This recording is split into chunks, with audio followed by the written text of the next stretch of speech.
নমস্কাৰ, মই অৰ্জুনে সকলোকে স্বাগতম জনাইছোঁ আমাৰ এই জিকে চেণ্টাৰ আসাম ইউটিউব চেনেলটোলৈ। আজি আমি আলোচনা কৰিম আগন্তুক পৰীক্ষাৰ বাবে দৰকাৰী হোৱাকৈ ইণ্ডিয়ান পলিটিৰ ইম্পৰ্টেণ্ট কুৱেশ্যনসমূহ। আৰু ইণ্ডিয়ান পলিটিৰ ওপৰত এইটো ছেকেণ্ড পাৰ্ট হ'ব। আগৰ পাৰ্টটো যদি চোৱা নাই তেনেহ'লে ভিডিঅ'ৰ ডিছক্ৰিপশ্যনত লিংক দিয়া আছে, গৈ চাব পাৰিব। আৰু যদি আমাৰ ভিডিঅ'সমূহ ভাল পায় তেনেহ'লে ভিডিঅ'টো লাইক কৰিব আৰু চেনেলটো যদি এতিয়ালৈকে ছাবস্ক্ৰাইব কৰা নাই তেনেহ'লে চেনেলটো ছাবস্ক্ৰাইব কৰি ৰাখিব। আৰু আজিৰ প্ৰথম প্ৰশ্নটো হৈছে, ভাৰতৰ সংবিধান প্ৰস্তুত কৰা সংবিধান সভাখন কিহৰ অধীনত গঠন কৰা হৈছিল হ'ব লাগিছিলে। অপশ্যনত দি আছে Cripps mission, constitutional assembly, cabinet mission.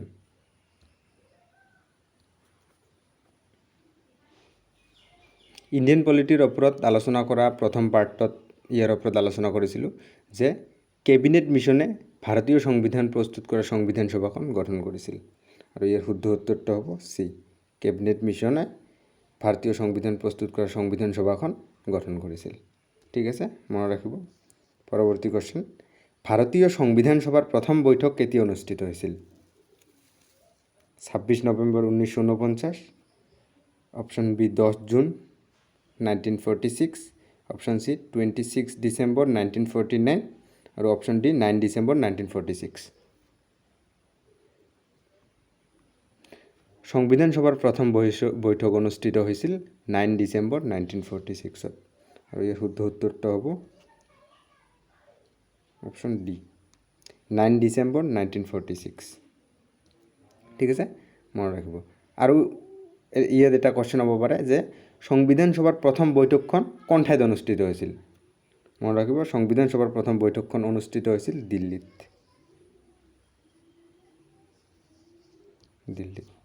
ঠিক আছে, পৰৱৰ্তী কুৱেশ্যন, সংবিধান সভাৰ প্ৰথম সভাপতি কোন আছিল? সংবিধান সভাৰ প্ৰথম সভাপতি কোন আছিল? ডক্টৰ ৰাজেন্দ্ৰ প্ৰসাদ, মহাত্মা গান্ধী, সচ্চিদানন্দ সিনহা নে এম.এন. ৰয়? আৰু সংবিধান সভাৰ প্ৰথম সভাপতি আছিল ডক্টৰ সচ্চিদানন্দ সিনহা। ঠিক আছে, আৰু 9 ডিচেম্বৰ 1946 প্ৰথম বৈঠক অনুষ্ঠিত হৈছিল সংবিধান সভাৰ। মনত ৰাখিব, সংবিধান সভাৰ প্ৰথম বৈঠক অনুষ্ঠিত হৈছিল 9 ডিচেম্বৰ 1947 চনত। আৰু এই বৈঠকৰ সভাপতি আছিল ডক্টৰ সচ্চিদানন্দ সিনহা। লগতে মনত ৰাখিব যে সচ্চিদানন্দ সিনহা আছিল সংবিধান সভাৰ অস্থায়ী সভাপতি। প্ৰশ্ন আহি থকা দেখা যায় যে সংবিধান সভাৰ অস্থায়ী সভাপতি কোন? মনত ৰাখিব, সংবিধান সভাৰ অস্থায়ী সভাপতি হৈছে ডক্টৰ সচ্চিদানন্দ সিনহা। ঠিক আছে, পৰৱৰ্তী কুৱেশ্যন, সংবিধান সভাৰ স্থায়ী সভাপতি কোন আছিল? আগৰ কুৱেশ্যনত আমি আলোচনা কৰিলোঁ যে সংবিধান সভাৰ অস্থায়ী সভাপতি কোন আছিল, আৰু এইবাৰ সংবিধান সভাৰ স্থায়ী সভাপতি কোন আছিল? গোপাল কৃষ্ণ গোখলে, বাল গংগাধৰ তিলক, ডক্টৰ ৰাজেন্দ্ৰ প্ৰসাদ নে মহাত্মা গান্ধী?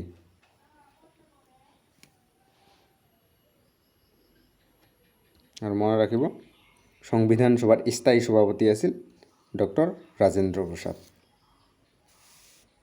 ঠিক আছে, ডক্টৰ ৰাজেন্দ্ৰ প্ৰসাদ আছিল সংবিধান সভাৰ স্থায়ী সভাপতি। সংবিধান সভাৰ দ্বিতীয় বৈঠক হয় 9 ডিচেম্বৰ 1947 চনত।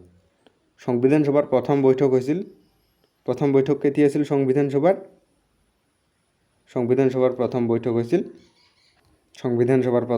হৈছিল 9 ডিচেম্বৰ 1946। আৰু সংবিধান সভাৰ দ্বিতীয় বৈঠক অনুষ্ঠিত হৈছিল কেতিয়া? মনত ৰাখিব, সংবিধান সভাৰ দ্বিতীয় বৈঠক অনুষ্ঠিত হৈছিল 11 ডিচেম্বৰ। সংবিধান সভাৰ দ্বিতীয় বৈঠক হৈছিল 11 ডিচেম্বৰ। আৰু এই অধিৱেশনতে ডক্টৰ ৰাজেন্দ্ৰ প্ৰসাদক সংবিধান সভাৰ স্থায়ী সভাপতি হিচাপে নিৰ্বাচিত কৰে। ঠিক আছে, ডক্টৰ সচ্চিদানন্দ সিনহা হৈছে সংবিধান সভাৰ অস্থায়ী সভাপতি আৰু সংবিধান সভাৰ স্থায়ী সভাপতি হৈছে ডক্টৰ ৰাজেন্দ্ৰ প্ৰসাদ। ঠিক আছে, পৰৱৰ্তী কুৱেশ্যন, সংবিধান সভাৰ উপসভাপতি কোন আছিল?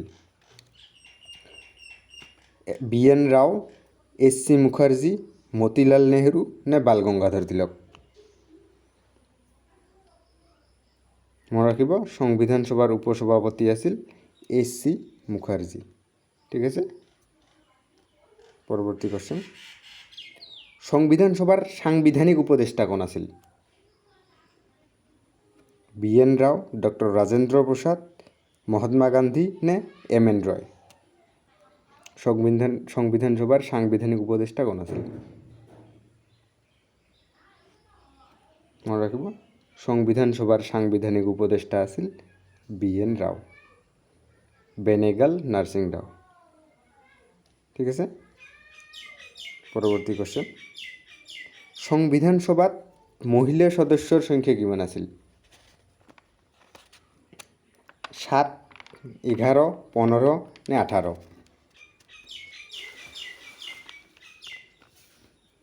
মনে রাখিব, সংবিধান সভাত মহিলা সদস্যর সংখ্যা আছিল 15। ঠিক আছে, পরবর্তী কোশ্চেন, ভারতের সংবিধানের ধারণাটা প্রথমে কার দ্বারা দিয়া হয়েছিল? MN রয়, মহাত্মা গান্ধী, জওয়াহরলাল নেহরু নে ডক্টর রাজেন্দ্র প্রসাদ?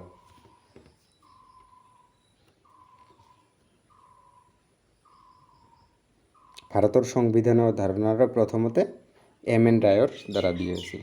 আর এর শুদ্ধ উত্তরটা হয়েছে অপশন এ, ভারতের সংবিধানের ধারণাটা প্রথমে MN রায়ের দ্বারা দিয়া হয়েছিল। ঠিক আছে, পরবর্তী কোশ্চেন, সংবিধান সভা কনে পূর্ণরূপ প্রদান করেছিল? BN রাও, ডক্টর রাজেন্দ্র প্রসাদ, মহাত্মা গান্ধী নে জওয়াহরলাল নেহরু? আর এর শুদ্ধ উত্তরটা হয়েছে জওয়াহরলাল নেহরু। ঠিক আছে, মনে রাখিব। পরবর্তী কোশ্চেন, সংবিধান সভার কারণে বিভিন্ন প্রান্তর পৰা সদস্য নিৰ্বাচিত হয়ে আহিছিল। ইয়াৰে কংগ্ৰেসেৰ কিমান প্ৰতিনিধি নিৰ্বাচিত হয়ে আহিছিল? মানে সংবিধান সভাত বিভিন্ন প্ৰান্তৰ পৰা সদস্য নিৰ্বাচিত হয়ে গৈছিল, আৰু ইয়াৰে কংগ্ৰেসেৰ কিমানজন প্ৰতিনিধি আছিল?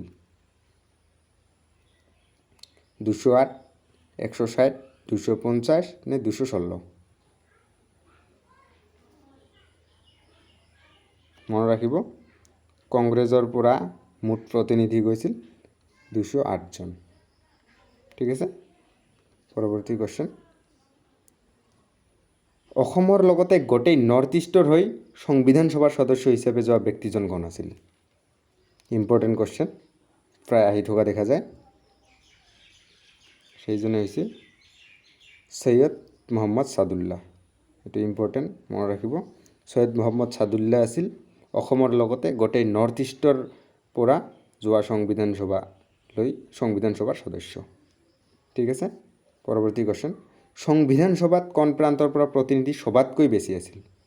সংবিধান সভাত কোন প্ৰান্তৰ পৰা প্ৰতিনিধি সবাতকৈ বেছি আছিল? বেংগল, মুম্বাই, চেন্নাই নে সংযুক্ত প্ৰান্তৰ? পাৰিলে আপোনালোকে এনচাৰবিলাক কমেণ্টত দি যোৱাৰ চেষ্টা কৰিব। আৰু এই শুদ্ধ উত্তৰটো হৈছে সংযোগ প্ৰান্তৰ। ঠিক আছে, সংযোগ প্ৰান্ত বৰ্তমান ইউপি। ঠিক আছে, বৰ্তমানৰ ইউপি আৰু তেতিয়াৰ সংযোগ প্ৰান্ত। ইউপিৰ পৰা সবাতকৈ বেছি সংবিধান সভাত প্ৰতিনিধি আছিল। ঠিক আছে, লগতে মনত ৰাখিব, বৰ্তমান লোকসভালৈ আটাইতকৈ বেছি সদস্য নিৰ্বাচিত হৈ যোৱা ৰাজ্যখন হৈছে ইউপি।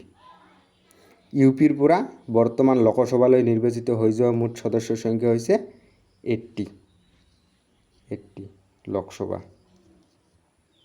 ঠিক আছে, মনত ৰাখিব, ইম্পৰ্টেণ্ট, যে লোকসভালৈ কোন ৰাজ্যৰ পৰা সবাতকৈ বেছি লোকসভালৈ নিৰ্বাচিত হৈ যোৱা সদস্য আছে, কোন ৰাজ্যৰ পৰা? সেইটো হৈছে ইউপি। অকল লোকসভাতে নহয়, ৰাজ্যসভালৈও সবাতকৈ বেছি সদস্য নিৰ্বাচিত হৈ যোৱা ৰাজ্যখনে হৈছে ইউপি, উত্তৰ প্ৰদেশ। ইউপিৰ পৰা ৰাজ্যসভালৈ নিৰ্বাচিত হৈ যোৱা মুঠ সদস্যৰ সংখ্যা কিমান?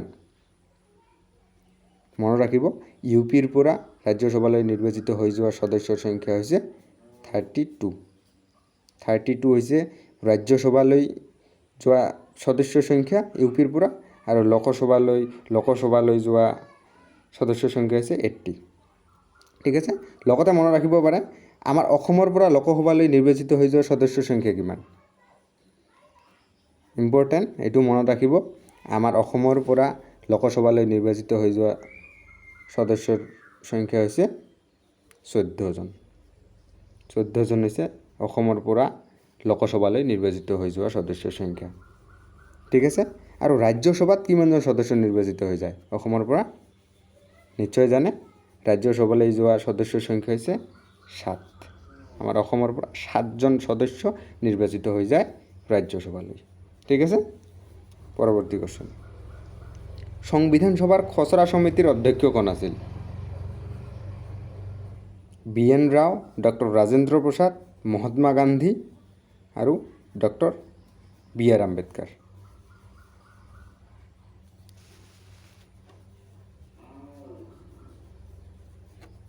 ইয়াৰ শুদ্ধ উত্তৰটো হৈছে doctor BR Ambedkar. Doctor BR Ambedkar হৈছে সংবিধান সভাৰ খচৰা সমিতিৰ অধ্যক্ষ। ঠিক আছে, ভীমৰাও আম্বেদকাৰ, ডক্টৰ BR আম্বেদকাৰ। লগতে মনত ৰাখিব, ভীমৰাও আম্বেদকাৰৰ অধীনত আৰু 6জন সদস্য খচৰা সমিতিৰ মানে ড্ৰাফটিং কমিটিত আছিল। ভীমৰাও আম্বেদকাৰক লৈ 7জন আছিল ড্ৰাফটিং কমিটিত, খচৰা সমিতিত। ঠিক আছে, পৰৱৰ্তী কোৱেশ্যন। কাক ভাৰতীয় সংবিধানৰ জনক বুলি কোৱা হয়? Bal Gangadhar Tilak, doctor Rajendra Prasad, Mahatma Gandhi, option D doctor BR Ambedkar. Important question, প্ৰায় এক্সামতে আহি থকা দেখা যায়। মনত ৰাখিব, ভাৰতীয় সংবিধানৰ জনক বুলি কোৱা হয় ডক্টৰ BR আম্বেদকাৰক। কাক? Doctor BR Ambedkar. Option D doctor BR আম্বেদকাৰক ভাৰতীয় সংবিধানৰ জনক বুলি কোৱা হয়, ভীমৰাও আম্বেদকাৰক। ঠিক আছে, আজি আমি কেইটামান ইম্পৰ্টেণ্ট কোৱেশ্যন আলোচনা কৰিলোঁ। যদি ভিডিঅ'টো ভাল পাইছে তেনেহ'লে ভিডিঅ'টো লাইক কৰিব, আৰু যদি এতিয়ালৈকে আমাৰ চেনেলটো ছাবস্ক্ৰাইব কৰা নাই তেনেহ'লে চেনেলটো ছাবস্ক্ৰাইব কৰি ল'ব। ধন্যবাদ।